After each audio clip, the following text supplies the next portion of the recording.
Hello and welcome. आप देख रहे हैं पॉपकॉर्न न्यूज़। आज मैं आपको बताऊंगा क्या सुशांत सिंह ने भूत देखा।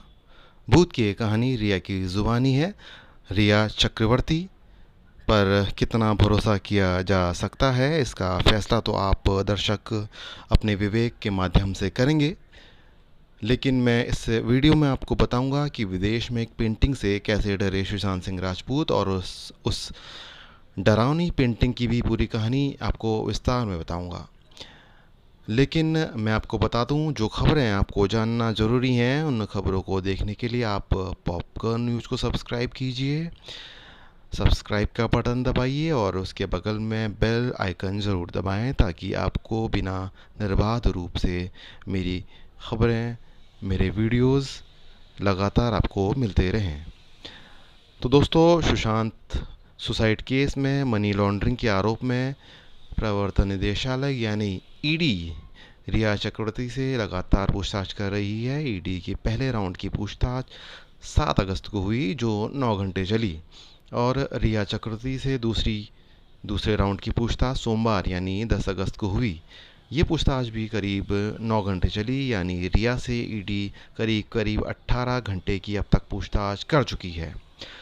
10 अगस्त की पूछताछ में रिया ने काफ़ी चौंकाने वाले खुलासे किए हैं। रिया ने ईडी को बताया कि सुशांत पिछले साल से ही मानसिक तौर पर बीमार थे। रिया ने बताया कि 2019 में सुशांत और वो एक साथ यूरोप के ट्रिप में गए थे। सुशांत और रिया के साथ एक और शख्स था, और ये शख्स था शौविक चक्रवर्ती। शौविक रिया का भाई है, जिससे ईडी भी इन दिनों पूछताछ कर रही है। यूरोप ट्रिप के दौरान दोनों इटली के एक पुराने होटल में रुके। रिया ने कहा कि वो अपने भाई शौविक के साथ दूसरे कमरे में थी, जबकि सुशांत एक दूसरे कमरे में अकेले में रह रहे थे। लेकिन एक दिन सुशांत बदहवास हालत में अपने कमरे में मिले। जब रिया कमरे के अंदर दाखिल हुई, यानी रिया जब सुशांत के कमरे के अंदर दाखिल हुई, तो सुशांत के एक हाथ में रुद्राक्ष की माला थी और वो लगातार मंत्र पढ़ रहे थे। वो काफ़ी घबराए हुए थे। पूछने पर सुशांत ने बताया कि उन्होंने दीवार पर टंगी एक पेंटिंग से काफ़ी डर लग रहा है। ये पेंटिंग क्या थी वो मैं आपको दिखा देता हूँ। ये है वो पेंटिंग जिसे आप अपनी स्क्रीन पर देख रहे हैं। ये पेंटिंग इटली के होटल के दीवार पर टंगी हुई थी। इस पेंटिंग को जब सुशांत ने देखा तो वो काफ़ी डर गए, काफ़ी बदहवास हो गए, काफ़ी खौफ में आ गए, वो पसीना पसीना हो गए। ऐसा बयान रिया ने ईडी को दिया है। अब इसके आगे क्या हुआ वो भी सुनिए। रिया ने ईडी को ये भी बताया कि वो इस घटना के बाद सुशांत को समझाने की कोशिश में जुट गई। सुशांत बुरी तरीके से डरे हुए थे, इसलिए रिया ने सुशांत को समझाने की कोशिश की कि ये सब एक भ्रम है, एक जाल है जिसमें भरोसा नहीं किया जा सकता। इस घटना के अगले दिन ही रिया, सुशांत और शोविक ने इटली को छोड़ दिया। वो यूरोप के दूसरे एक सुंदर शहर ऑस्ट्रिया की ओर रवाना हो गए। लेकिन ऑस्ट्रिया में भी सुशांत ने अच्छा महसूस नहीं किया। सुशांत ऑस्ट्रिया में भी डरे हुए थे, घबराए हुए थे, सहमे हुए थे। जिस पेंटिंग को देखकर सुशांत सिंह राजपूत डर गए थे, उस पेंटिंग के बारे में भी मैं आपको जानकारी देना चाहूँगा।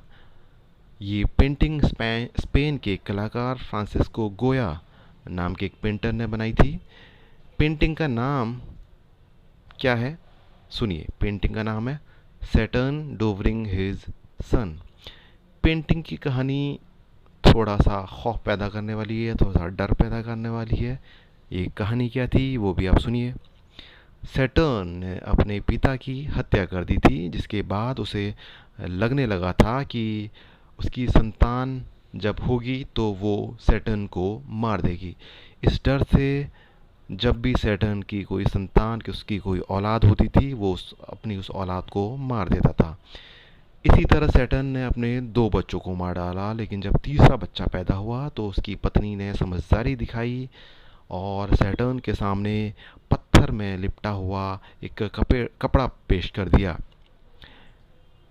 इस कपड़े को इस इस पत्थर से लिपटे कपड़े को सैटर्न ने उसकी अंजाम तक पहुंचाया, लेकिन तब तक तीसरा बच्चा बच चुका था। तीसरा बच्चा था जुपिटर।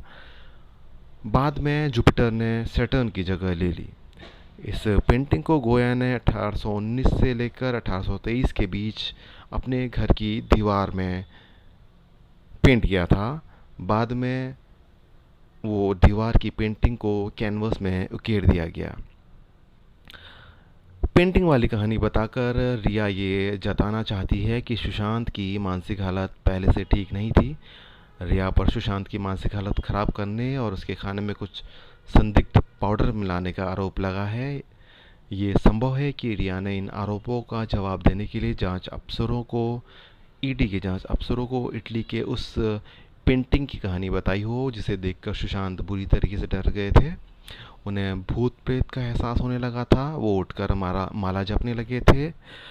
हो सकता है कि ये कहानी महज एक एक एक पैटर्न हो, रिया चक्रवर्ती का एक बरगलाने का पैटर्न हो, जिसे वो ईडी के अफसरों के सामने पेश कर रही हो।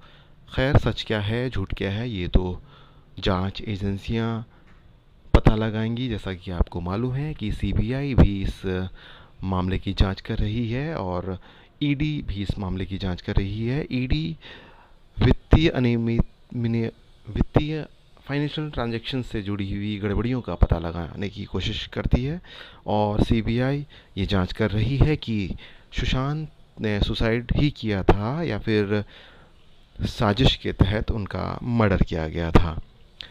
तो फिलहाल दोस्तों, इस वीडियो में इतना ही और आप ऐसी ही खबरों के लिए देखते रहिए पॉपकॉर्न न्यूज़। Good bye.